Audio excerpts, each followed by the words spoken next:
এই মুহূর্তে উত্তরবঙ্গের একটি ছবি আপনাদের দেখাবো। হাতির পিঠে করে সেখানে চলছে পারাপার। দেখুন সেই ছবি, হাতির পিঠে করে একেবারে বিপদের ঝুঁকির এই পারাপার, নদী পারাপারের চেষ্টা, জল পেরিয়ে ডাঙ্গায় যাওয়ার চেষ্টা এই মুহূর্তে আপনারা দেখছেন। হলং ফরেস্টের ছবি এই মুহূর্তে একেবারে এক্সক্লুসিভলি জি 24 ঘন্টার পর্দায় আপনাদের সামনে তুলে ধরছি। হাতির পিঠে করে বিপদের ঝুঁকির পারাপার এই মুহূর্তে সেই ছবি দেখতে পাচ্ছেন জি 24 ঘন্টায়। তপন দেব আমাদের প্রতিনিধি রয়েছেন এই মুহূর্তে আমাদের সঙ্গে টেলিফোন লাইনে। তপন, এই যে ছবি দেখা যাচ্ছে তা অত্যন্ত ভয়ের।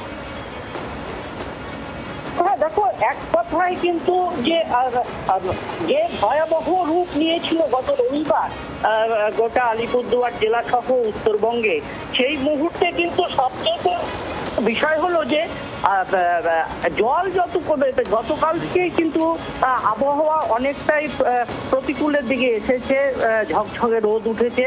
তারপর থেকেই যখন নদীর জল যখন কমেছে, তারপর থেকেই দেখা যাচ্ছে যে বন দপ্তরের যে কর্মীরা তারা কিন্তু এই হলং নদী বা সিসামারা নদী যেই অঞ্চলটা জলদাপাড়া জঙ্গল লাগোয়া এলাকা দিয়ে বয়ে চলেছে, সেখানে আমরা দেখেছি যে বন্য প্রাণী গন্ডার, হরিণ জলের তরে ভেসে গেছে।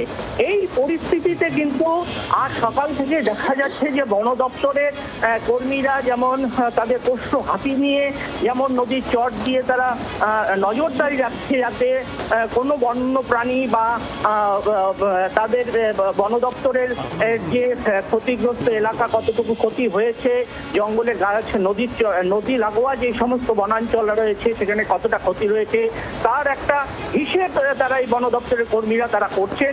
অন্যদিকে কিন্তু বন দপ্তরের যে সমস্ত কর্মীরা রয়েছে তাদেরকে আমরা দেখতে পাচ্ছি যে সকাল থেকেই কর্মস্থলে তো যেতেই হবে, সেই কর্মস্থলে যাওয়ার জন্য কিন্তু হলং নদীতে রীতিমতো দুপাশে গাছের রশি লাগিয়ে কিন্তু খরস্রোতা এই যে হলং নদী, এই হলং নদী পেরিয়ে কিন্তু তারা কিন্তু কর্মস্থলে যাচ্ছে এবং বন দপ্তরে যে সমস্ত কাজ তারা কিন্তু এইভাবে জীবনের ঝুঁকি নিয়ে কিন্তু তারা করছে। একেবারে তোমার মাধ্যমে সেই ছবি আমরা দেখতে পাচ্ছি, দুটি ছবি এই মুহূর্তে আপনারা দেখছেন।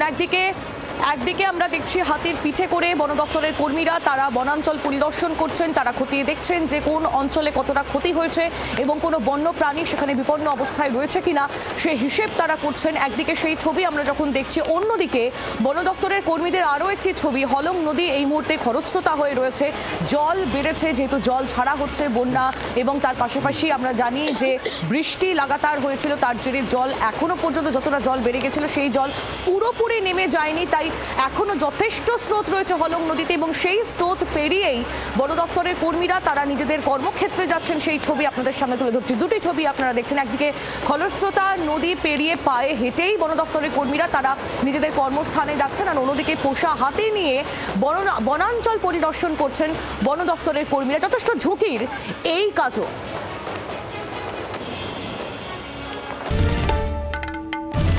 বাংলার আওয়াজ, বাঙালির আবেগ, জি 24 ঘন্টা।